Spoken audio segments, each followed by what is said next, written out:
আসসালামু আলাইকুম everyone, it's me Nusaiba. তো কেমন আছেন সবাই? আশা করি ভালো আছেন। তো শীতকালে সবজি খিচুড়ি খাবো না এমন কি হয়? তো বেশ কিছুদিন ধরে আমার সবজি খিচুড়ি খেতে মন চাচ্ছিল। তো আজ না কাল করতে করতে নভেম্বর মাস চলেই আসলো আর শীতও পড়ে গেল। তো শীতে সবজি খিচুড়িটা যাই। তো আমরা ফার্স্টে নিয়ে নিয়েছিলাম অনেক রকম সবজি। তো আমরা নিয়ে নিয়েছিলাম ফুলকপি, বাঁধাকপি, বরবটি, সিম, ওলকপি, গাজর, আলু এবং হচ্ছে পটল, মানে সব রকম বরবটি ছিল। সব রকম সবজি মিলিয়ে আমরা সবজি খিচুড়ি তৈরি করছিলাম। তো ফার্স্টে একটা বাচ্চা আমার শাশুড়ি হলুদ, লবণ, পেঁয়াজ, তারপরে হচ্ছে গোলমরিচের গুঁড়া, তারপর ধনিয়া গুঁড়া এগুলো দিচ্ছিল আর আমি একটু নাড়ানাড়া দিয়ে দিচ্ছিলাম যাতে তলে না লেগে যায়।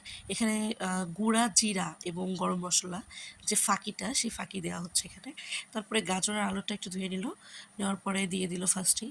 তো আমি এখানে এগুলো নাড়াচাড়া করছিলাম, মানে মশলার সাথে মিশাচ্ছিলাম। উফ, দেখবেন কেমন হচ্ছে।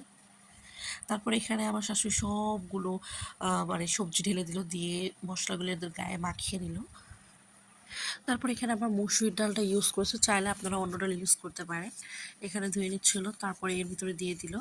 দেওয়ার পর এটা ভালো করে নাড়াচাড়া করে ভেজে ভেজে দিচ্ছিলাম। এখানে আমার শাশুড়ি চাউলটাও ধুয়ে নেবে, চাউলটা ধুয়ে নিয়ে দিয়ে দিবে। ভালো করে চাউল আর সবজিগুলো কষিয়ে নিয়ে এটা হচ্ছে আবার রাইস কুকারে দিয়ে দিব। রাইস কুকারে দেওয়ার পরে উফ, দেখুন কীভাবে ধোঁয়া উঠছে এবং এত সুন্দর একটা স্মেল আসছিল। শীতকালে গরম গরম সবজি খিচুড়ি উফ, রাতের ডিনারের জন্য বেস্ট ছিল।